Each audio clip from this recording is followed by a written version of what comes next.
ታሺ እንዴት ነህ? አማን ነው ወይ? እግዚአብሔር ይመስገን። እንዴት ነው? ልመጣ እያሰብኩ ነበር። ስንት ሰዓት ይዝልኛል? ስንት ሰዓት መምጣት ትፈልጋለህ? 8 ሰዓት ተኩል ልመጣ አስቤ ነበር። እችላለሁ? እሺ በቃ 9 ተኩል እናደርገዋለና። በቃ እሺ ታሺ እሺ። ሰላም ፍቅር ጤና ለእናንተ ይሁን ውድ ተመልካቾቻችን። ተሾመ ደምሴ ይባላለሁ። ላለፉት 27 ዓመታት ጸጉር በመቁረጥ በማስተካከል ሙያ ውስጥ እገኛለሁ።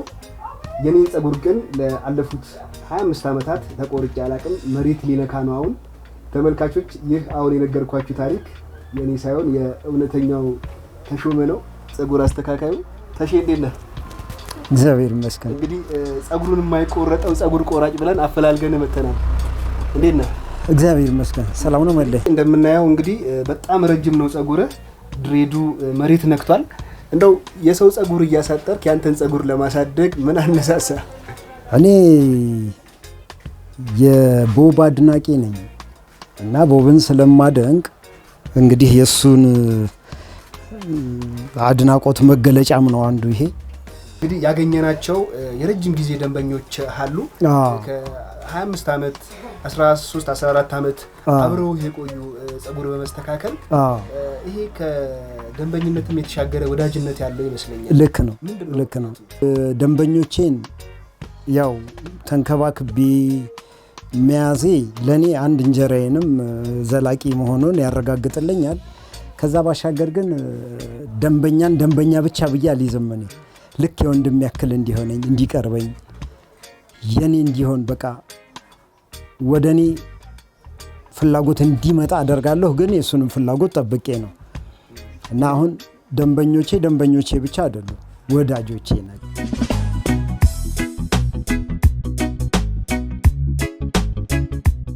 ውበት እንግዲህ አንጻራዊ ነው ይባላል። እንደየሀገሩ እንደየባህሉ እምነት አስተሳሰብ የሚቀዳ ነውና ለሰዎች ጸጉር መቆረጥ ውበት ነው። ስትቆርጣቸው ቆንጆ ናቸዋል ትላቸዋለህ። ላንተስ ማሳደግ ነው ውበት? እስቲ እንግዲህ እኔ በግሌ ለኔ ብቻ ከሆነ የኔ ነውና እኔ ጸጉሬን ማሳደጌ ነው ለኔ ውበቴ ብዬ የምለው። ሌሎች አያሳድጉም አልልም፣ ፍላጎታቸው ከሆነ ያሳድጋሉ። እኔ ጋር ግን የሚመጡት የኔን ሙያ አገልግሎት ለማግኘት ለመስተካከል ስለሆነ እሱን በደንብ አድርጌ እሰራለሁ። ደንበኞችን የምታስተናግድበት መንገድም ለየት ይላል። እየመዘገብክ በየ30 ደቂቃ ልዩነት ነው የምታስተናግደውና በስልክም ስታወራቸው እየሰማው ነበር።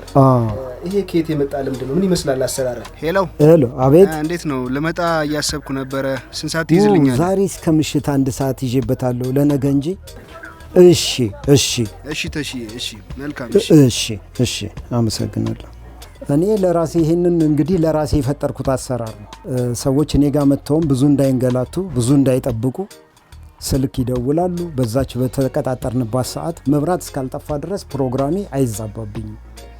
ይሄ ለኔ አሰራር ለከስተመሬም ጥሩ ነው ብዬ የማስበው አሰራር ይሄ ስለሆነ። ጸጉርህ የምታረገው እንክብካቤ ምን ይመስላል? ታሺ እንዴት ነው? የተለየ እንክብካቤ የለም። እታጠባለሁ። ቅባት በስሱ እጠቀማለሁ። በፎጣ አደራርቆ በቃ መንቀሳቀስ። የቤተሰብ ሁኔታ እንዴት ነው? ታሺ ቤተሰብ አለኝ፣ አግብቻለሁ። ልጆች አሉ? 3 ልጆች አሉ። ደስ ይላል። ተማሪዎች ናቸው? ብቻ ትንሽ ተራርቀው ነው የተወለዱት።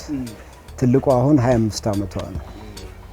ሁለተኛው 12 ዓመቱ ነው። ሶስተኛዋ ልጄ 4 ዓመቷ ነው። እናትህ በህይወት አሉ አይደል? እናቴ በህይወት አለች። ጸጉርህ ሜትር ከስንት ይሆናል? ታሺ እንደገና ደግሞ እድሜህን እንግዲህ ግምት ነው። ያው እርግጠኛ እኔ አስለክቼ ምናምን አላውቅም። ከሜትር ከ60 በላይ ይሆናል ብዬ አስባለሁ። ሜትር ከ65 እንደዛ። እንግዲህ ከሜትር ከ60 በላይ ስንት ነው? ሜትር ከ68 ከ67 እስከ 68 አካባቢ። ስለዚህ ትንሽ እንግዲህ ብናረግ 5 እንደዛ ሜትር ከ65 እንደዛ። እድሜ ስንት ነው? ታሺ እድሜ ነገር እንዴት ነው? እኔ ምንም አልጨነቅም። የእውነት ነው የኖርኩትን እናገራለሁ። ስንት አስቆጠርክ? አሁን ነሐሴ 13 ይሄኛውን አመት 57 ደፍኗል። ደስ ይላል። 57 ደስ ይላል። በጣም አሪፍ።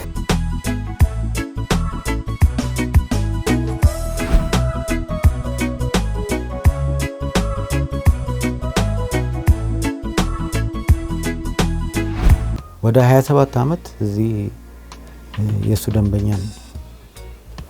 ከ27 አመት ጀምሮ ነው እዚህ እንትን ያልኩት እና በጣም ብዙ አመት ነው። እንደ ቤተሰብ ነው የምንጠያየቀው ምንለው። ያለማቋረጥ በቃ ጸጉሬ ባደገ ቁጥር እሱ ጋር እመጣለሁ። ደስ ብሎኝ ነው መጣ። እንዲያውም እሱ ጋር መጣ ነው ማሳለፈው ጊዜ ጸጉሬ መቆረጥ ብቻ ሳይሆን ጥሩ ጊዜ ማሳለፍበት። አሁን አንዳንድ ጊዜ ከስራ ደክሞ ስትገባ ወይ ካፌ ስትቀመጥ ፀሐይ አቃጥሎ ቀዝቀዝ ያለ ቦታ ስትገባ የሚሰማክ ስሜት አለ አይደለ? እንደሱ አይነት ነው። 27 አመታት ነው ጸጉር ያስተካከልከው። በአንድ ሙያ ይሄን ያህል መጽናት ትዕግስት ይጠይቃል። ሰዎች እንደው ከዚህ ምን ሊማሩ ይችላሉ ብለህ ታስባለህ? ምንድነው እንድትጸና ያደረገ? የትኛውም ሙያ ላይ ያለ ሰው ሙያውን አክብሮ ለሙያው ተገዢ ሆኖ ሙያው የሚፈልገውን ነገር አድርጎ ከቆየ የቆይታውን ያክል ውጤት ያገኛል ብዬ አምናለሁ። እኔም እንደዛው ነኝ። እንግዲህ 27 አመት ስል ለዚሁ ሰፈር አሁን ላለሁበት ሰፈር ነው እንጂ ከዛ በፊት ወደ 6 ኪሎ ደግሞ ወጣ ብዬ አንድ 3 አመት አለኝ። ለምሳሌ ላይ ወደ 30 አመት አገልግያለሁ ማለት ነው። ስራህን ትወደዋለህ? በጣም እወደዋለሁ። ስራዬን እወደዋለሁ። ባልወደውም ይሄን ያህል ልቆይበት እችላለሁ ብዬ አላስብም። አድካሚ ነው ግን እወደዋለሁ ስራዬን። ሰውን ቆንጆ ማድረግ ማሳመር የተለየ ስሜት ይሰጣል። በጣም ሲመጡ ሲገቡ አንዳንዴ በቃ አልመች ብሏቸው ከመስተካከያ ጊዜያቸው አርፍደው ቆይተው ምናምን ይመጣሉ። ለምሳሌ በየ15 ቀን የሚመጣ ሰው 2 ወር ቆይቶ ሊመጣ ይችላል እና ያንን ገጽታውን ቀይሬ በፊት የሚፈለገውን የምንተዋወቀውን በቃ ወደ ዋናው ስመልስ ያንን ሳይ ደስ ይለኛል በጣም። ድሬድ ልሁን ብለህ ጸጉር ማሳደግ የጀመርክበትን አጋጣሚ ታስታውሳለህ? መች ነው? በዚህ ቀን ብዬ የምወስነው አይደለም ግን ከዛሬ 25-26 አመት በፊት ነው እንግዲህ ይሄ ነገር ወደኔ የማሳደጉ ነገር የመጣ እና የዛን ጊዜ የተነሷቸው ፎቶዎች ምናምን አሉ። አሁን ያለበት ደረጃ ይደርሳል አይደርስም ብዬ ግን አይደለም።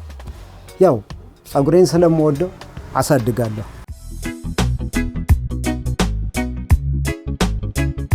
ተወኩት የዛሬ ባልሳሳት 14 አመት አካባቢ አንድ ጓደኛዬ ነው ይዞኝ የመጣው። ከዛ ጊዜ ማለት ከዛ በጸጉሩ ያኔ ተገረምኩኝ አየሁኝ። ከዛ ቆይቼ ደግሞ የመጀመሪያ ቀን ተስተካከልኩ። ያው ያለማቋረጥ እስካሁን እንግዲህ አብሬው ነው ያለሁት። ተሾመ ደንበኝነት ያዝኩት በነገራችን ላይ እኔ ተፈሪ እዚሁ ነበር በፊት። አሁን ግን ወደ ጎፋ መብራት ኃይል ነኝ።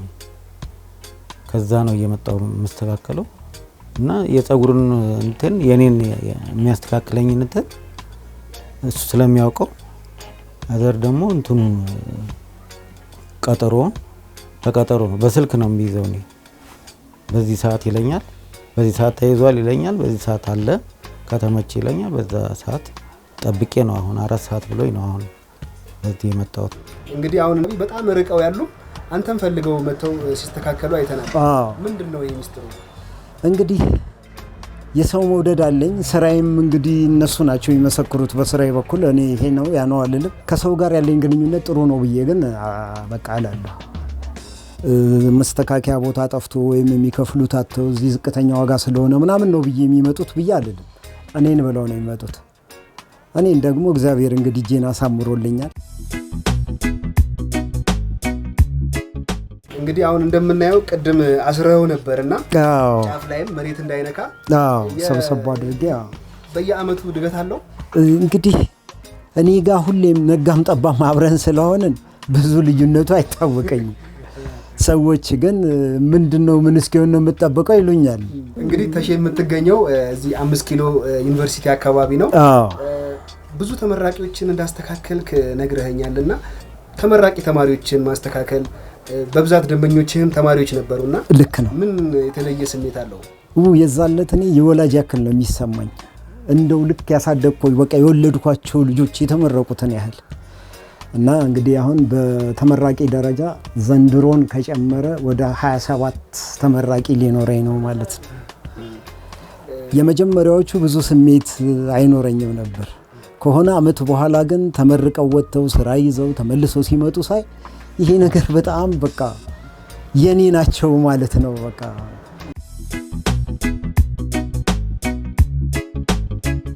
እየተመለከትኩ ነበር በር ላይ ስንዴና ጤፍ ወፎች እየበተንክ ነበር። ይሄ ነገር ከየት መጣ? ተፈጥሮን እወዳለሁ እኔ በጣም እንስሳትን፣ አዋፋትን፣ አረንጓዴ ነገር በጣም ነው የምወደው። ከዛ ነው እንግዲህ በቅርብ ርቀት ላገኛቸው አልችልም አዋፋትን ካልበተንኩ።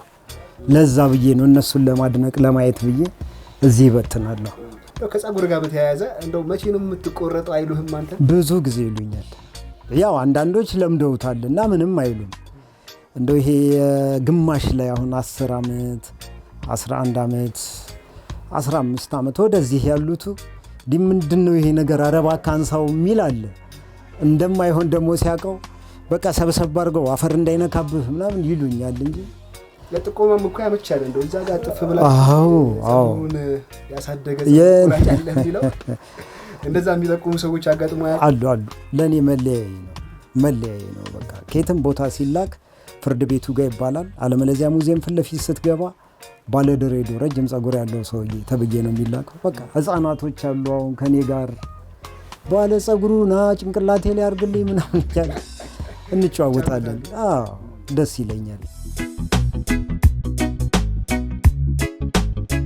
ከኮዬ ፈጬ ድረስ ነው የምመጣው። በፊት ፈረንሳይ ነበረ ቤተሰብ ጋር የምኖረው። አሁን አግብቼ ከወጣ በኋላ ኮዬ ነው እና አንደኛ ቤተሰብነትም አለ።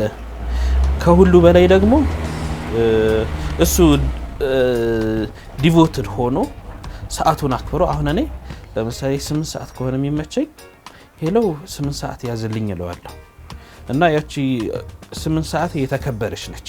ማንም ቢመጣ ምንም ከፍተኛ ከፋይም ቢመጣ ያቺን ሰዓት ለኔ አክብሮ መድቦልኝ ነው የሚጠብቀኝ። ሙዚቃ ታዳምጣለህ? እሺ ሙዚቃ አዳምጣለሁ። ከቦብ ዘፈኖች እንግዲህ የቦብ አድናቂ ነኝ ብለሃል። ያው ሁሉንም ዘፈኖቹን እወዳለሁ። በተለየ የምትወደው? ዋላፍ በጣም ደስ ይለኛል። ዋላፍ ደስ ይላል። ትንሽ ታንጎራጉርላ እሱ ላይ እንኳን ይቀር።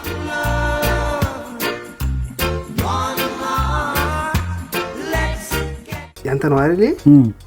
ሌላ ሰው ነው የሚመስለው። የሚገርም ነው። በወጣትነት ነው። ምን ያህል?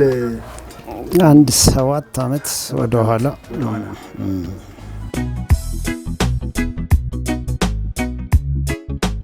መጀመሪያም ሳየው መሬት ነክቶ ነው ያየሁት። ጸጉሩ በጣም ረጅም ነው እና እኔ እንደውም የሚያሳስበኝ አያድግም እንዴ ይሄን ሁሉ አመት ማለት በእርግጥ መሬት ነክቷል። አሁን ወደ ከ10 ዓመት በላይ ነው እንዳልኩ 14 እና ቢያንስ ደብል መሆን ነበረበት እና ሁሉ ጊዜ ባለበት ነው። ለምንድን ነው ብዬ እኔን በዛ አንግል ነው መመራመረው። ተመልካቾቻችን ጸጉሩን ከማይቆረጠው ጸጉር ቆራጭ ተሾመ ጋር የነበረን ቆይታ ይህን ይመስል ነበር። ተሼ እንሰለው እንደ ይሄን ነገር ወደነዋል። እኔን ከሱ መለየት ከባድ ነው። አመሰግናለሁ። እናመሰግናለን። አመሰግናለሁ።